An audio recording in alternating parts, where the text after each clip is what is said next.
විතරක් කියලා මම බරණාත. මිනිස්සෙක් විදිහට මේ ලෝකේ ඉපදුනහම මැරෙන්න කලින් මොකද්ද තේරුම් ගන්න ඕන එක? පොඩි කාරණයක් තියෙනවා. මිනිස්සෙක් විදිහට ඉපදුනහම මැරෙන්න කලින් තේරුම් ගන්න ඕන මොකටද මිනිස්සෙක් කියලා ඉපදුනේ කියලා. ඔච්චරයි. මැරෙන්න කලින් තේරුම් ගන්න මොකටද මිනිස්සෙක් වෙලා ඉපදුනේ කියලා. දෙවෙනි කාරණය. මොකටද අපිට මේ අතපය හම්බෙලා තියෙන්නේ? ඊළඟට ඔබ තේරුම් ගන්න. දැකලා නැද්ද ජීවිතය අර අපගාත උදවිය දැකලා නැද්ද? යන්න එන්න කණ්ඩ කතා කරන්න බැරි උදවිය දැකලා නැද්ද?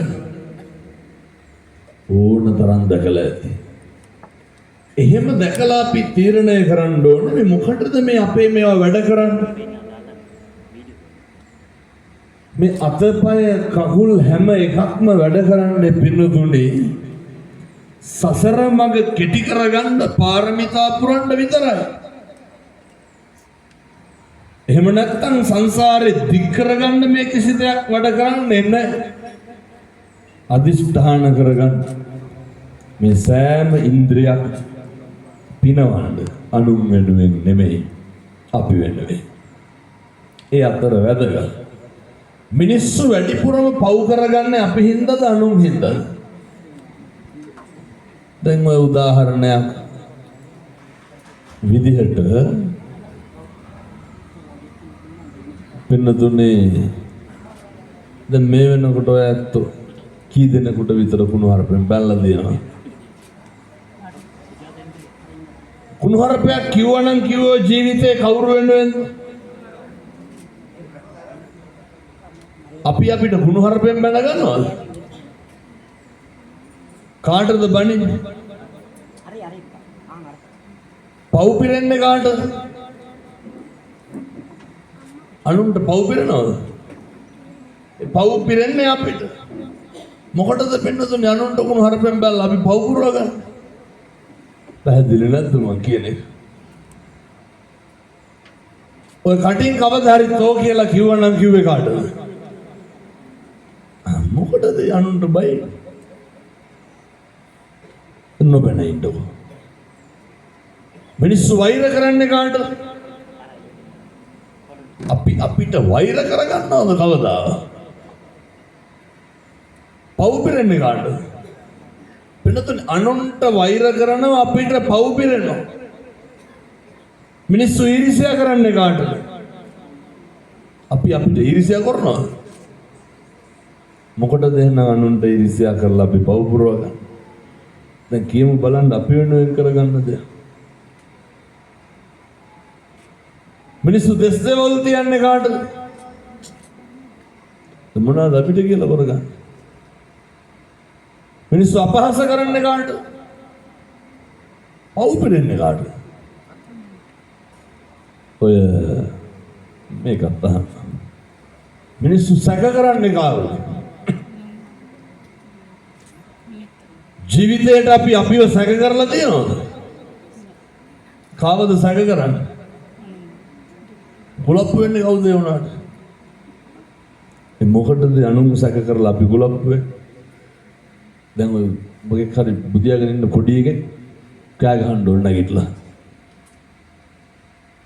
අර පොඩි එකාගේ අම්මා දිහා කණ්ඩ වගේ බලන්නේ නැද්ද වටපිටාව උදේ? උස්සගෙන යනකම්ම බලනවා. එහෙම නැත්නම් මේ කාගේ හරි ෆෝන් එකකට කෝල් එකක් එන්න ඕන. එතකොට මොකද කරන්නේ? ඒ පැත්ත බලන්නේ නැද්ද චච්චොක් ගාලා? ඒ මොකටද කාටවත් වෙන කෝල් වලට අපි ගුලප් වෙන්නේ? ෆෝන් එක අයිතිකාරයටද කේන් තියන්න වටපිටාවේ මිනිස්සුන්ට. පින්නතුනි මේ ජීවිතේ වැඩිපුරම කඹරන්නේ අනුන්ට. ආධ්‍යාත්මය අතින් ගත්තා ඇත්තටම රත්තරන් පළඳින්නේ කාටද වෙන්නේ? ගෙවල් වල ඉන්නකොට ඔය තියෙන චේන් මුදුමාල බ්‍රේස්ලට් වලු කරාබු සේර වෙල්ලගෙන ඉන්නවද? ඔය සේරම ගලවලා දාන්න නැද්ද කිව්වම? මිනිස්සු සෙන් පවුඩර් ගහන්නේ කාටද සුවඳ යන්නද? ගෙවල් වල ඉන්නකොට ඔය ගහලා එම්බිඹා ඉන්නවද? ගෙදරට අඳින්න ගෙදර තියෙන හොඳම වැරහැල්ල වගේ ඇඳුම නෙමෙයිද? ඔය කියපු ගමන් ගලවන්නද කුණු ගෑවෙනවා කියලා. දැන් කියමු බලන්න අපිට කියලා මොනවද කරගන්න? මම කියන්නේ බෞද්ධ පැහැදිලිද දන්නේ මම කියන්නේ. බෞද්ධිකේ හෝ වේවා ආධ්‍යාත්මය ලෞකික ලෝකෝත්තර ඕන එක. ඒ ලෝක වශයෙන් හෝ වේවා මේ ලෝක වශයෙන් අපිට කියලා මොකක්ද කරගන්න? ඔය ජීවිතේට අර ගෙදර කැබිනට් එකේ අල්මාරියේ තියෙන තටිපිගම් බෝල් එලීට අරන් අදගෙන බත් කාලා තියෙනවා දවසාවට. මං කියන්නේ මේ ආසාවට. ඔය ගන්නේ කවුරුවක්ද? අපි අර ගෙදර ඇතුලේ අප්පල්ලේ මඩක්කුවේ මොකේ හරි දාන බත් කනවා. ගෙදරකට අලුතෙන් සෝපා සැටියක් ගෙනාවුවම මොකද කරන්නේ? අනිත් පැත්තේ වල වහලා දානවා මේ පැත්තේ මොකද කරන්නේ? වහනවා නෙමෙයි පින්නතුන ඉඳ ගන්න පැත්ත බිත්තියටත් හේතු කරනවා. ඇයි පොඩි උන්ට නගින්න බෑනේ તો? මතක් නැති අපේ ගෙදර වායි කියලා. ලස්ස ගණන් දීලා පුඩු ගෙනල්ලා අර කොළඹ වල පඩි උඩ බයිසිකල් උඩ ඉඳන් බත් කනවා. මොකටද ඔය? ඉක්මනට කියමු බලන්න අපි වෙනුවෙන් කරගන්නද? මේ භෞතික ආධ්‍යාත්මෙ මොකවත් තියෙනවද? මිනිස්සු හරි රුචි අනුන්ගේ දේවල් වලට. මිනිස්සු හරි ප්‍රියයි අනුන් දකින්නවට, අනුන් අහනවට, අනුන් බලනවට. අපේ දේවල් අනුන් දකින්න තරමේ දිගපළල අනුව තමයි අපි සතුටු වෙන්නේ. පුරුදු වෙන්නේ. අපේ සැප සතුට තීරණය කරන්න අපිම දැන් ඔය ඉදන්නකො දැන් අල්ලපු ගෙදර මේ ඉන්ද්‍රියන් වල ස්වභාවය අපි ගෙදර මොකද්ද ප්‍රවෘත්ති බල බලා ඉන්නවා. අල්ලපු ගෙදරින් බණ දානවා. ජීවිතේටවත් බණක් දැම්ම කියලා ප්‍රවෘත්ති ඔෆ් කරලා බණ අහනවා. ඒ වගේ ප්‍රවෘත්ති ඉන්නකොට අල්ලපු ගෙදර පිකන් දෙක තුනක් වදින සද්දයක් කියලා කුණු හරපේ වුණොත් එහෙම. ගාලා නවත්තන්න නැද්ද සේරම සද්දපත්.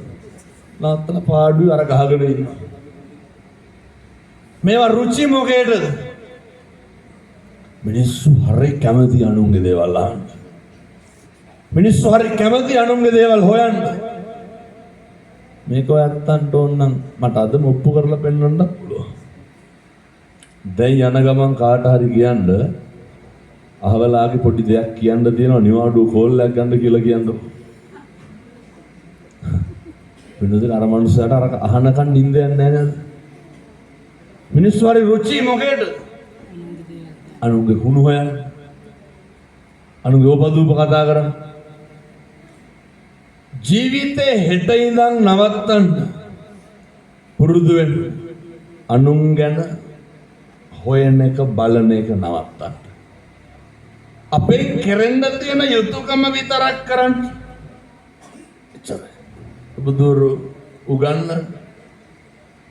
ජීවිතේ ඉගෙන ගන්න. කෘතගුණ දක්වන්න පුරුදු වෙන්න. කෙලෙහි ගුණ සලකන්න පුරුදු වෙන්න. හැබැයි මොකක් හරි මනුස්සයෙක්ගෙන් පින්නතුනි මෙහෙම විශ්මිත දේශනාවක් මේ. බුදුහාමුදුරුවෝ මගුල් බණ කියන්නත් කලින් ලෝකෙට මොකද්ද පෙන්වන්නේ? මංගල ධර්ම දේශනාවට ප්‍රථම අර ဒုတိ යං චණෙම්මිසන්නේ දෙවන සතිය අනිමිස ලෝචන පූජාව පැවැත්වලා මොකක්ද ලෝකෙට කිව්වේ ඉගැන්නුවේ පෙන්නුවේ? කෙල්ලෙහි ගුණ සලකන්න පුරුදු වෙන්න. කොච්චරනේ දැන් ඔය සමහර දරුවෝ කියනවා හාමුදුරුවනේ අපේ අම්මට තාත්තට පින නෑලු අපෙන් සලකුණු ලබන්න. කියන්නේ අපේ අම්මට තාත්තට වාසනාව නෑලු අපෙන් සලකුණු ලබන්න. ඔය සමහරු අපූර්වට කියනවනේ අපේ අම්මා තාත්තා අපිට කරපු දෙයක් නෑ කියලා. කියන්නේ නැද්ද? කරපු තරමක් අහවලාට කෙරුවා කියලා. මම නම් ඇහුව දවස හුලම් බීලා හැදුනේ කියලා පොඩි කාලේ. මිනිස්සුන්ට මතක තියෙන්නේ මම මේ තරුණ මහත්තුරුන්ට දූ දරුවන්ට සියලු දෙනාටම කියන්නේ. අර අවුරුදු 4න් මෙහා ජීවිතේ විතරයි මිනිස්සුන්ට මතක. අවුරුදු 4න් උඩ කාටවත් මතකද? ඔය අමතක වීම තමයි පින්නතුනි අපේ පරයාණියට හේතුව. හැම එකක්ම එහෙම තමයි. ඔය ජීවිතේ ඔයත්තන්ට වැඩිපුරම රිද්දුවා නම් රිද්දුවේ ළඟින් අපි උදව් කරපු මිනිස්සුද ඈතින් හිටපු මිනිස්සුද? තට්ටුව දැම්මේ ළඟ හිටපු මිනිස්සුනේ. මිනිස්සු එහෙමයි. මිනිස්සුන්ට කොච්චර ಗುಣ කෙරුවා කොච්චර හොඳ කෙරුවා මිනිස්සු අල්ලගන්නෙම අපෙන් වෙච්ච අඩුපාඩු. මිනිස්සු කියන්නෙම අපෙන් වෙච්ච වරද්ද. ගාරවෝච නිවාතෝච බුදුරු උගන්වනවා. ජීවිතේ පුරුදු වෙන්න අනේකට හොඳට ගරු කරන්න. ජීවිතේ පුරුදු වෙන්න පින්නතුනි නිහතමානීකම තියාගන්න. මේ කාරණය ඇත්තන්ට හරි වැදගත්. අපේ රැකියා අපේ තත්ත්වය අර මේ පැත්තවල ඉන්නවද උදේ මොනක් කටක් බල්ලා hina වෙන්නේ නැති මිනිස්සු දැක්කා නැතුවද මම හිතන්නේ. ඒ කියන්නේ උදේ දැක්කම අර බුම්මගෙන ඉන්නේ. කියනවනේ ධාමතුරුනේ කරපු දෙයක්වත් නැහැ කියපු දෙයක්වත් නැහැ බුම්මගෙන ඉන්නේ කියලා. හෙට ඉඳන් මේ අහනවා වගේම හෙට ඉඳන් කරන්නත් ඕන හොඳ නැත්තම් දන්නවද මන්නක්කාර මොහොංගලා දුපදේ මේ පැත්තේ පුලමල කේස් තියනවද නැහැ නැතුවද සමහර මම මේ පැත්තේ නැතුවද අනිත් පැත්තේ තියෙනවා කියන්නේ හොඳ තමන්ගේ රස්සාවේ තමන්ගේ තත්ත්වයේ තමන්ගේ පවුලේ කිසි කෙනෙක් ලේබල් කරන්න පුරුදු වෙන්න එපා ජීවිතේ. ऐ बुजुर्ग उगन्नन ने नपरो परंग निकुब्भेतने नाति मन्येत कत्त चिनं कांची किसिवे कुट वैर न करेवा किसिवे कुट निंदा न करेवा किसिवे कुट अवमान न करेवा पुरुदुवे किसी केनेक हेला दागिන්න එපා किसी කෙනෙක්ට අවමාන කරන්න එපා किसी මිනිස්සෙක් පල්ලහැට දාන්න එපා किसी කෙනෙක් අපහාසයට පත් කරන්න එපා මිනිස්සු හරි කැමති මොකේද මිනිස්සු රුචිම අනේකගේ වැරදි කියන්නද හරි කියන්නද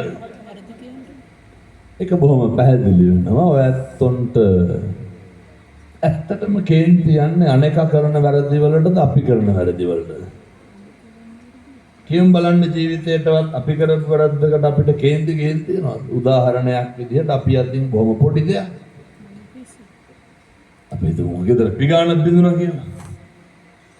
කාටවත් අහුන්නේ නැත්තම් හිමීට කඩු ටික අල්ලලා විසිකන්නේ නැද්ද?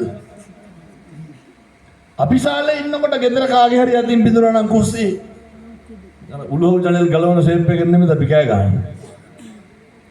මිනිස්සු ඉක්මනට ඇවිස්සෙන්නේ මොකේද? අනුන්ගේ වැරදි වලට ජීවිතේ පුරුදු වෙන්න. අනුන් කරන වැරදි වලට අපේ ආධ්‍යාත්මය නැති කරගන්න එපා. නිරන්තරයෙන් අනේකගේ ಗುಣ කියන්න දකින්න පුරුදු වෙන්න.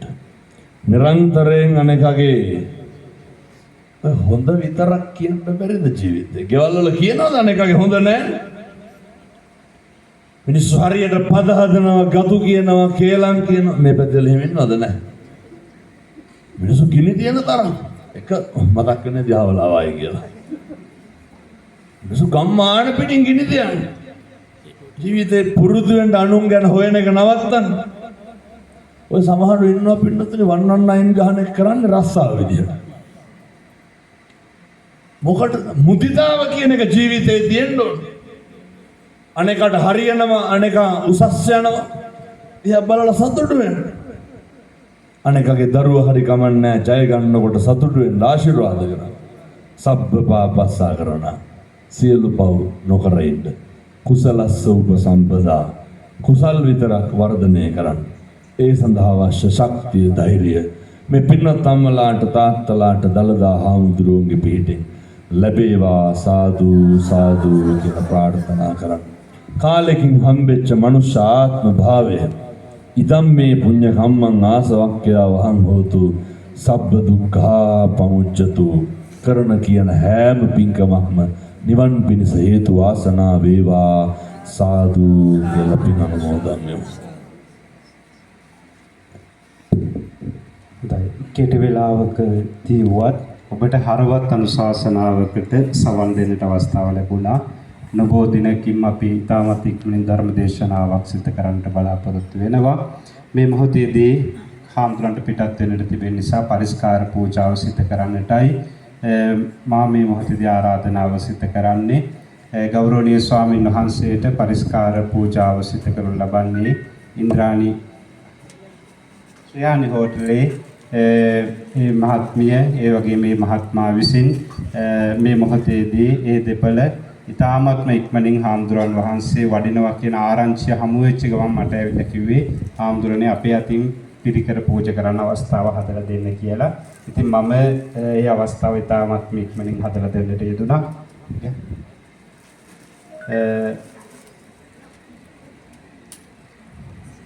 ඒ වගේම ගෞරවනීය ස්වාමින් වහන්සේට පරිස්කාර පූජා කරන ශ්‍රයානි හෝටලේ අධිපතිතුමිය ඒ මහත්මයා ඇතුළු හැම දෙනාටම පුණ්‍ය අනුමෝදනා කරමින් ස්වාමින් වහන්සේට තවත් පරිස්කාර පූජාවන් සිදු කරන්නට බලාපොරොත්තු වෙන කිසිවෙක් සිටිනවා නම් ඉතාමත් ඉක්මනින් වේදිකාවට පැමිණිලා ඒ පරිස්කාර පූජාවත් සිදු කරන හැටියට මතක් කරනවා. අනිකුත් හැම දෙනාම ස්වාමින් වහන්සේට වැඩම කරන්නට අවශ්‍ය පහසුකම් සලසා දෙන හැටියට මතක් කරනවා. මේ කටයුතු සාර්ථක කරගන්නට අපිට සහයෝගය දැක්වූ සියලු දෙනාටමත් ඒ වගේම මේ අවස්ථාවට පැමිණි ඔබ හැම දෙනාටමත් අපි පුණ්‍ය ආනුමෝදනා කරනවා. ඒ වගේ මේ කටයුතු සංවිධානය කිරීමේදී අපි අටභාගී සද්ධාලංකාර හාමුදුරන් වහන්සේ මට විශාල ශක්තියක් සහයෝගයක් ලබා දෙන්නට යෙදුණා. උන්වහන්සේටත් පුණ්‍ය ආනුමෝදනා පූර්වක ස්තුතිය පිරිනමනු ලබනවා. මේ කටයුතු සාර්ථක කරගන්නට අපේ දායක පින්නතුන් හැමදෙනාම අපේ දායක සභාවේ ලේකම්තුමිය ලේකම්තුමා භාණ්ඩාගාරිකතුමා ඇතුළු ඒ පවුලේ පින්වත් හැමදෙනාමත් ඒ වගේම මෙවර කටින පින්කමේ දායකත්වයන් දක්වපු හැමදෙනාටමත් අපි පුණ්‍ය ආනුමෝදනාවන් සිදු කරනවා. ඒ පරිස්කාර පූජා කරන අයට එන්න ඉඩ දෙන්න.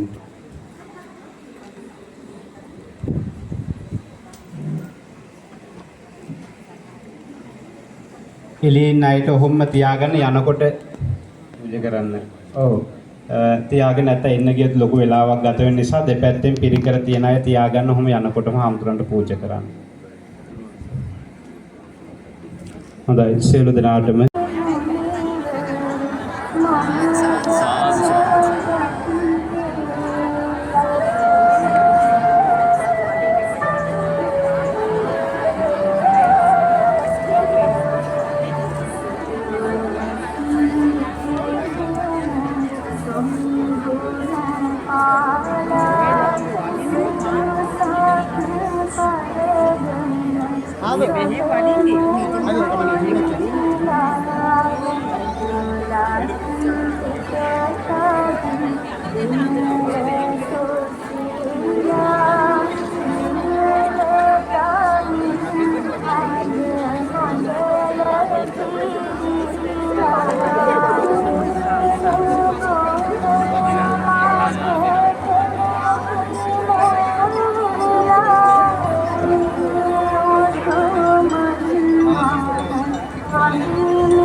panas bahay district.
Apa yang